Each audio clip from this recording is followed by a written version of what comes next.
Lamanan kan tem dimma mannem barnoota afaan Oromoo magaalaa Finfinneerraa jalqabnam.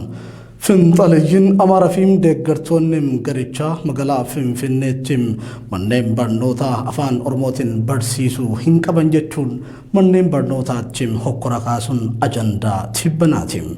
Manneen barnootaa magaalaa Finfinneetti afaan Oromoo barsiisuu hin qaban faaruun Oromiyaa faarfamuu hin qabu.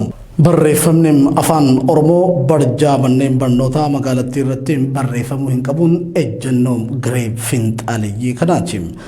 Gareen kun gurmaa'ee caasaalee garaagaraa ijaarrateetti dhimma bahuun manneen barnootaa magaalaa Finfinnee hunkuraa jiraachuu barsiisonni barattoonni fi maatiin barattootaa himanii jiru.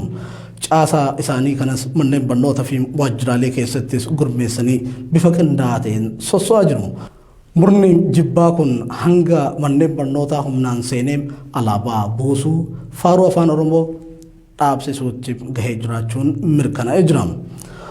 Biiroon barnoota magaalaa Finfinnees ta'ee warri seera kabachiisu gocha garee kanaa usaniitumaan laalaa jiru jechuun komiin ka'aa jira. Gochaan finxaaleyyii Amaaraa fi deeggartoonni isaanii akkasumas cal'isuun bulchiinsa magaalaa Finfinnee akkaan nu mufachiisee jira jedhuun barsiisonni barattoonni fi maatiin barattootaa tibbana OMN fi yaada kennaa turan.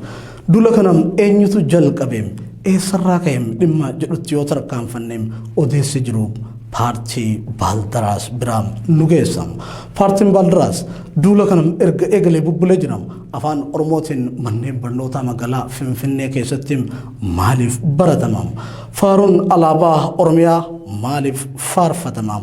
Alaabaan naannoo Oromiyaa manneen barnootaa keessatti fannifamuu hin qabu jechuun yeroo garaagaraatti hokkora kaasuuf barattoota fi maatii barattootaa kakaasaa tureem ammas kakaasaa jiraam.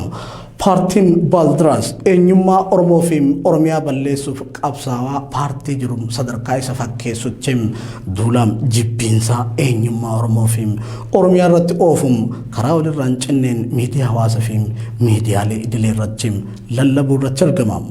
Namoota qubaan lakkaa'aman qabatee mana barnootaa deemuun afaan Oromoo maaf baratamam alaabaan Oromiyaa maaliif fannifama jechuun mana barnootaa keessatti alaabaa naannoo Oromiyaa yoo buusus mul'atee jira. Paartichi seeliiwwan isaa magaalaa Finfinnee keessatti jiranitti fayyadamuudhaan sochii kanam akka godhuun maddeen dhimmichatti dhiheenyan quba qaban tibbana OMN'f yaada laachaa turani. Gareen kun eenyummaan Finfinnee eenyummaa Amaaraati. Nuti immoo bakka bu'ootam faannoo Amaaraa magaalaa Finfinneeti dhaadannoowwan jedhamaniin beekamu. Afaan Oromoo Finfinnee keessatti barachuun mirga osoo hin taane taranyummaadha jedhaniitiin amanu. Roga biraatiin ammoo jibba sanyummaa ija baase kan finxaaleeyyoonni kunneen guyyaa warraadhaan raawwataa jiranii fi sochii seeran alaa gareen kun itti jiru ilaalchisee bulchiinsi magaalaa Finfinnee waan jedhan qabu biiroon barnootaa magaalichaatis tarkaanfii fudhatee jiru. Manneen barnootaa sochiilee siyaasarraa bilisa ta'uu akka qaban seera fi heerri biyyattii ni kaa'a. Afaan Oromootiin Finfinnee keessatti barsiisuun manneen barnootaa murtaa'anitti kan eegalame bara 2018tti. Bara 2019 kaasee immoo manneen barnootaa mootummaa magaalaa Finfinnee hundatti akka baratamu murtaa'ee baratamu eegaleem. Yeroo sanaa kaasee manneen barnootaa hundatti barnoonni afaan Amaariffaa fi afaan Oromootiin kennamaa jira. Finfinneetti manneen barnootaa afaan biyyoota biraa afaan Chaayinaa, Ingilizii, Tarkii, Xaaliyaanii, Faransaay, Arabifa barsiisan hedduudha. Gurmuun Baaldaraas fi finxaaleeyyiin Amaaraa kun waa'ee afaanota kanneenii takkaa waa dubbatee hin beeku. Duulli isaa afaan Oromoo irratti akka ilaalcha isaaniittis diinni isaaniittis Oromoodha. Kan hordofeeti manneen barumsaa sadarkaa tokkoffaa fi lammaffaa magaalaa Finfinnee keessa jiranitti rakkoo sababa finxaaleeyyii Amaaraam gurmuu Baaldaraas jedhamuun uumameetiin adeemsa baruu fi barsiisuu gufachuun sagantaan barnootaa jeeqamaa jira. Gaggeessitoonni fi miseensonni Baaldaraas wal ijaaruudhaan manneen barnootarra deemanii barattoota Oromoo irratti duulam yeroo labsantu mul'ata. Akka fakkeenyatti kaasuudhaaf tibbana sababa rakkoo kanaatiin mana barumsaa Kolfee sadarkaa lammaffaa keessatti jeequmsi ka'uudhaan sagantaan barnootaa addaan citee ture. Dubbichi akkasiin barattoonni mana barumsaa sadarkaa lammaffaa Kolfee dabaree dura jechuunis waaree dura baratan akkuma yeroo kaanitti faaruu alaabaa faarsuun gara daree barnootaatti ol seenani.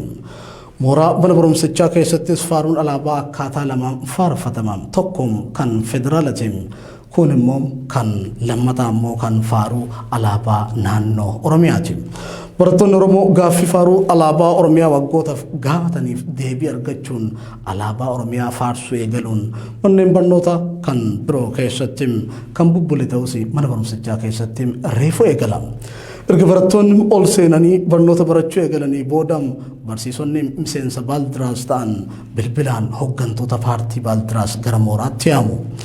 Hooggantoonni Baaldiraas mooricham akkuma dhaqqabaniin barattoonni saboota biroo daree barnootaa keessaa yaa'uudhaan alaabaa Oromiyaa buusanii cirani.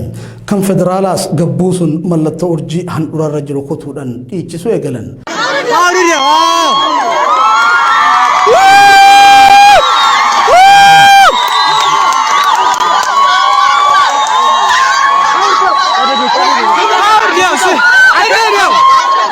Kana gidduutti barattoota Oromoo walitti bu'iinsi uumame. Barsiisonni fi barattoonnis wal qoodanii hokkoram kaasanii. Gareen Baaldiraas fi barattoonni finxaaleeyyiin qaamolee nageenyaa dubbicha tasgabbeessuuf dhufan dabalatee barsiisota moorichaatti dhagaa guuruu itti fufani. Sababa jeequmsa kanaatiinis barnoonni saddaan cituun barattoonni gara mana isaaniitti deebifaman.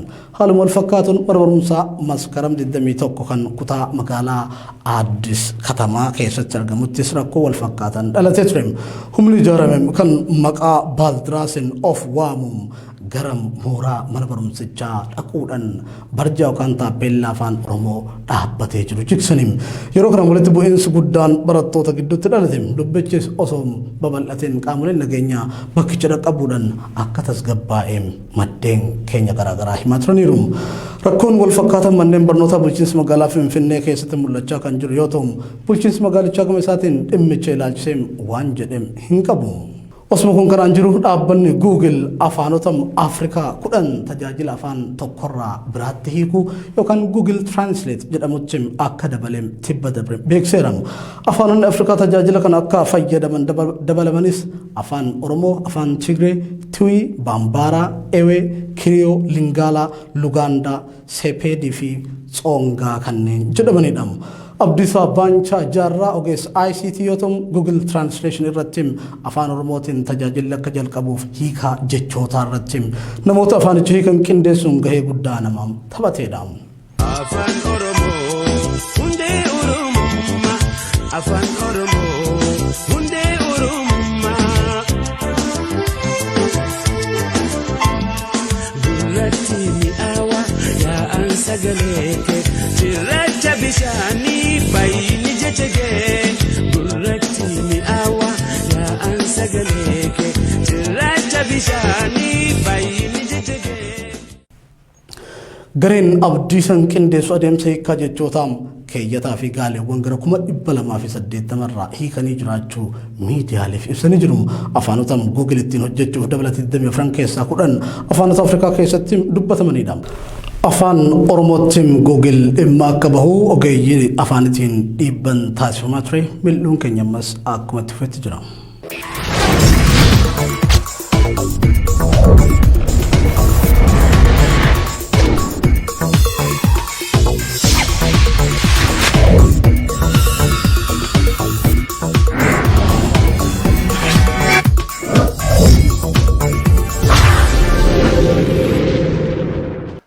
Kabtiin biraa har'aa waliin ilaallu immoo dhimma qondaalota adda bilisummaa Oromoo manneen hidhaa federaalaa fi naannoo Oromiyaa keessatti hidhamanii jiraniiti.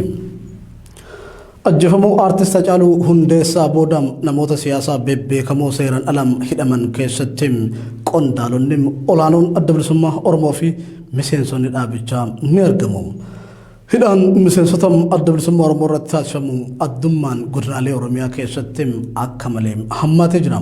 Hooggantoota adda bilisummaa Oromoo waajjiraalee godinaa fi aanarraa eegaluun hanga federaalaatti osoo nafin hidhamuu isaaniitiifis dhaabichi rakkoof saaxilamee jira.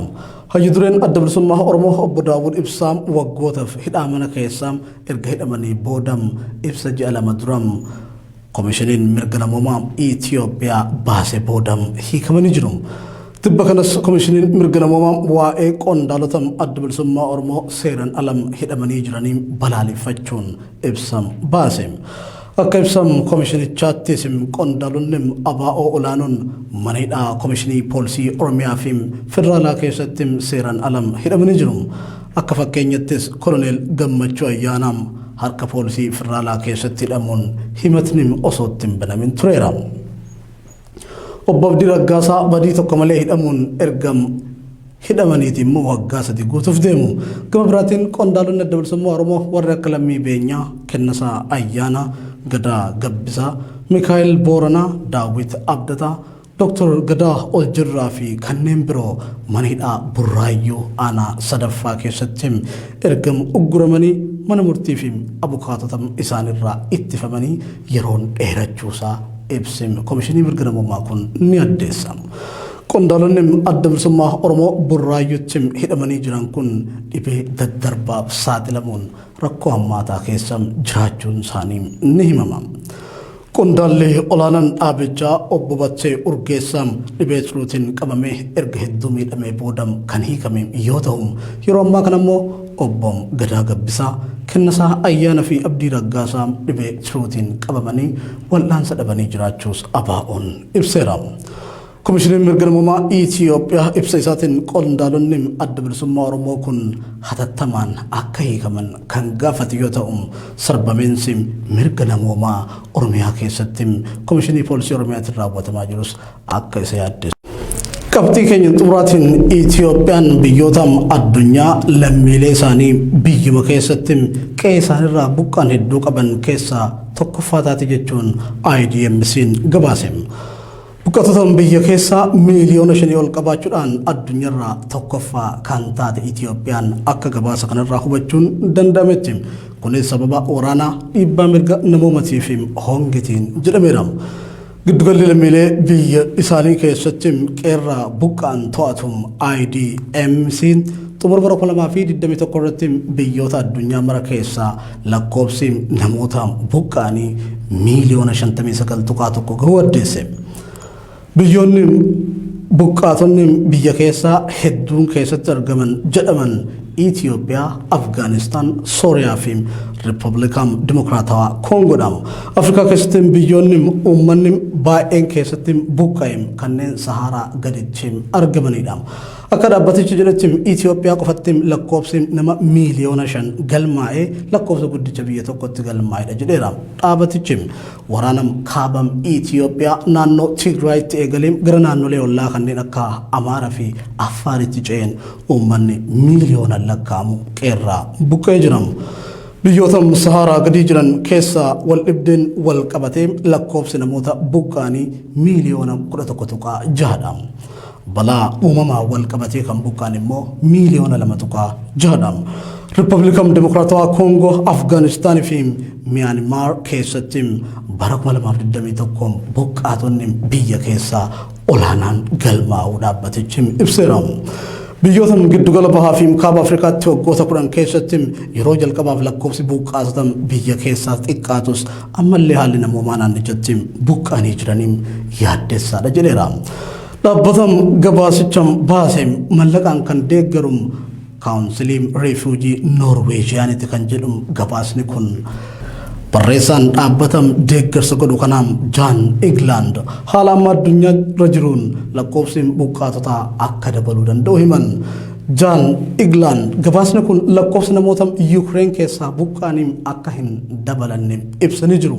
Aangoonni biyyoota dararaa dhala namaa hanqisuun akka danda'aniif haala walitti bu'iinsa ittiin ittisuun danda'amu irratti jijjiirama ilaalchaa fiduun barbaachisaadha jedhanii jiru.